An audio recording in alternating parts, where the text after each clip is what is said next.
I go to the toilet more than a dozen times every day, but I never wipe my butt. I will knead the tissue into little balls, wet them with toilet water, squeeze out the excess water, then squeeze on a bit of toothpaste, let it harden into shape, wrap it with another sheet of paper, and press it tight. That's how I made the key to my cell. When the guard unlocked my handcuffs, I seized the chance to quietly slip the paper ball into the keyhole. This way, even if they locked me back in, I could push open the small window from the inside and reach for the electronic lock outside. As for how to get the code for that electronic lock, I had already thought of a way. I stepped on a milk carton, flattened it out, and inside there was a thin layer of wax film. I carefully peeled it off, and when the guard wasn't looking, I stuck it onto the buttons of the code lock. When they entered the code, their fingers would leave clear imprints on the wax film. Afterwards, I would peel the film off, analyze it against the fingerprints, and after more than 20 attempts, I finally opened the door. But that was only the first step of the escape. The hardest part was climbing over that towering wall. From the first day I entered prison, I began to watch closely. I discovered that this prison, which seemed impenetrable, had one weak point, the fire station next to the solitary confinement room. So I deliberately picked a fight with another inmate just to earn myself a trip to the hole. The next step was learning the routine. I found that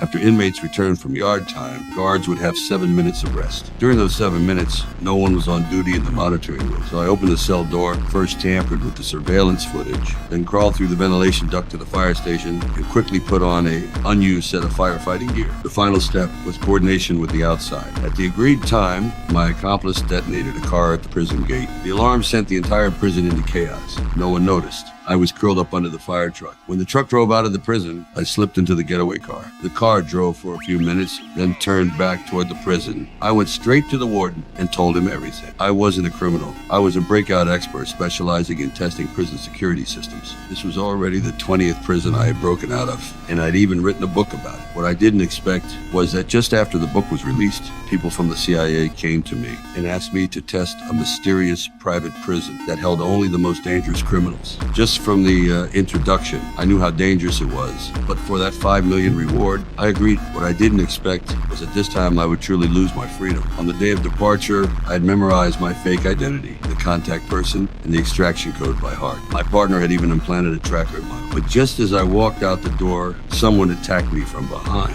Before I could react, I was shoved into a car. They used a metal detector to find the tracker and then removed it. When I woke up, I was stunned by what I saw. Suspended glass cells that left prisoners with no privacy at all. In a place like this, even I couldn't spot a weakness. My first thought was to quit, so I went to the warden and gave the extraction code. I thought they would release me immediately, but instead, the warden just sneered and ordered his men to keep me under strict watch. It was at that moment I realized I had been played.